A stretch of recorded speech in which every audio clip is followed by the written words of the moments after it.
All right, all right, all right, all right, all right.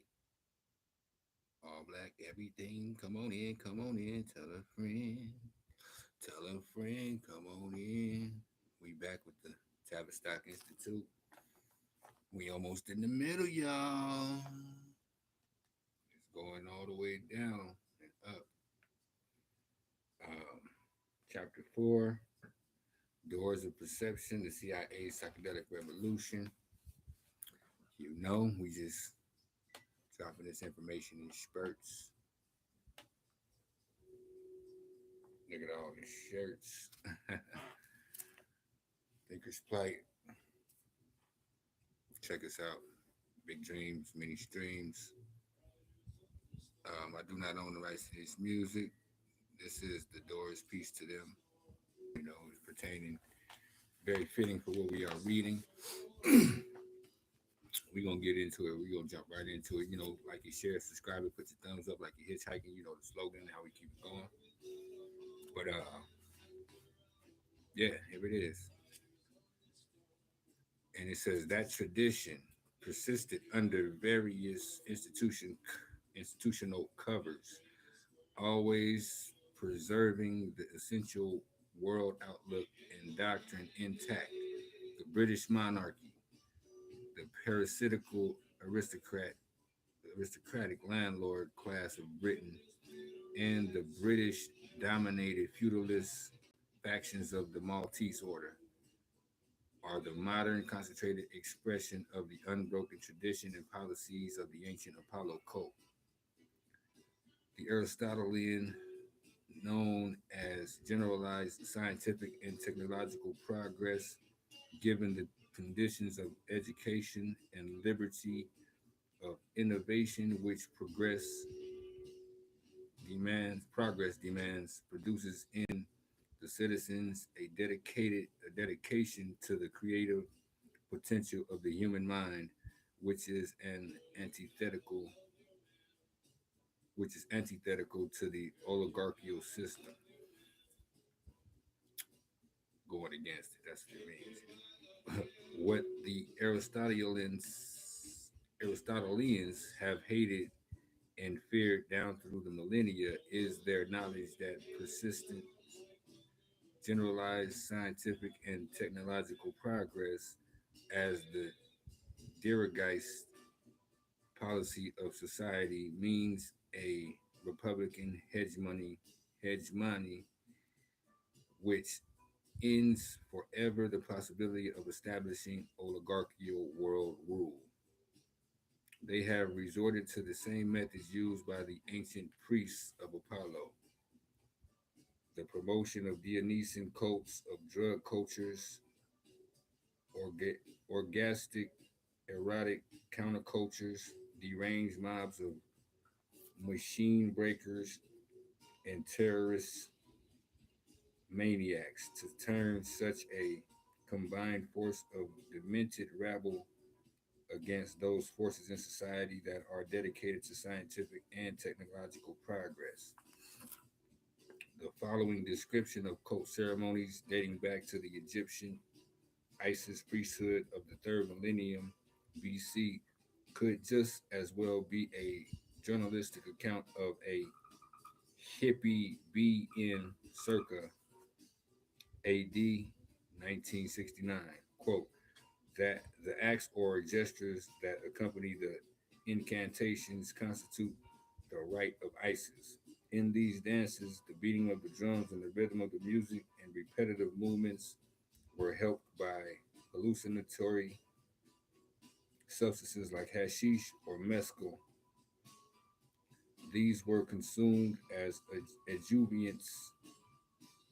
adjuvants to create the trance and the hallucinations that were taken to be the vestation of the god.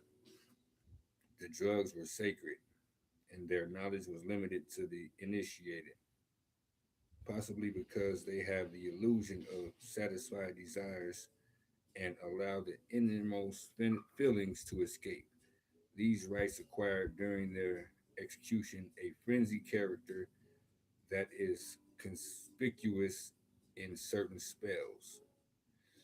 Quote, retreat, re is piercing thy head, slashing thy face, dividing thy head, crushing it in his hands. Thy bones are shattered, thy limbs are cut to pieces, end quote. Firstly, ISIS is a drug cult. It is a cult of high priests and secret rituals. These secret rituals have been kept inside the British royal family and their ruling class friends for centuries. The cult was practiced in Egypt during the third dynasty of the Old Kingdom circa 2780 BC. Isis worship is essentially pagan, primitive mother worship. The Isis priesthood is a closed circle that is its nobility practice social control, total subjugation of man's free will, exploitation and subjugation of people. The ISIS cult was popularized, minus its secrets, by ISIS high priest Bulwer Lytton's work, The Last Days of Pompeii. Bulwer Lytton's son, Edward, was Viceroy and Governor General of India from 1876 through 1880. Bet you didn't know that, huh?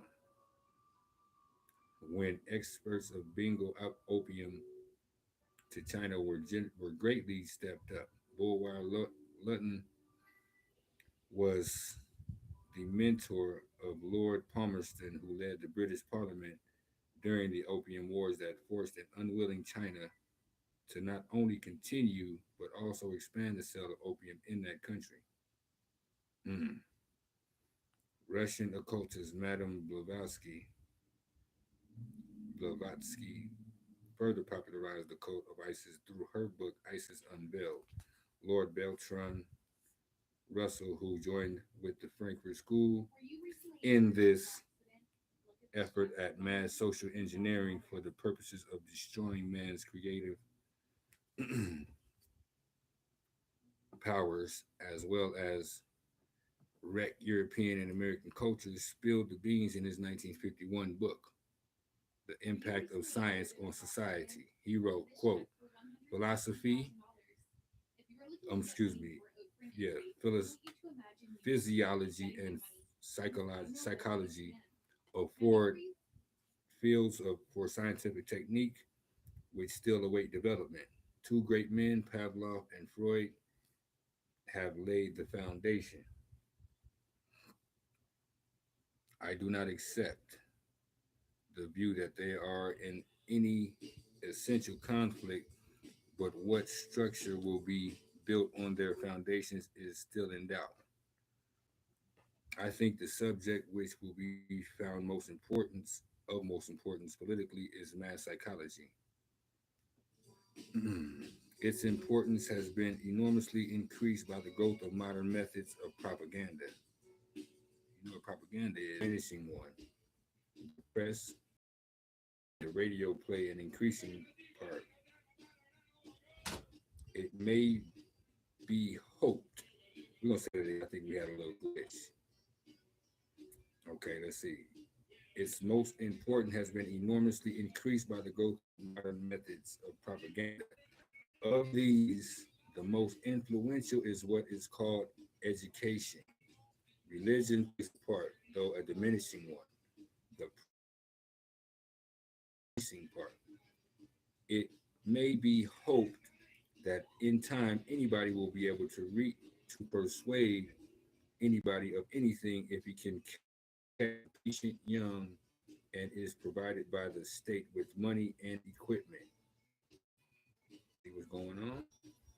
Russell continued, the subject will make great strides when it is taken up by scientists under the scientific dictatorship. I think we're going to be right there. That's a lot of information. Right back, right where we leaving off. Tavistock Institute. Powerful information up in here.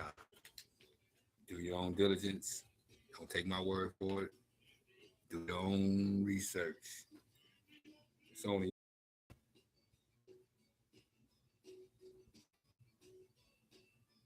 Peace and love.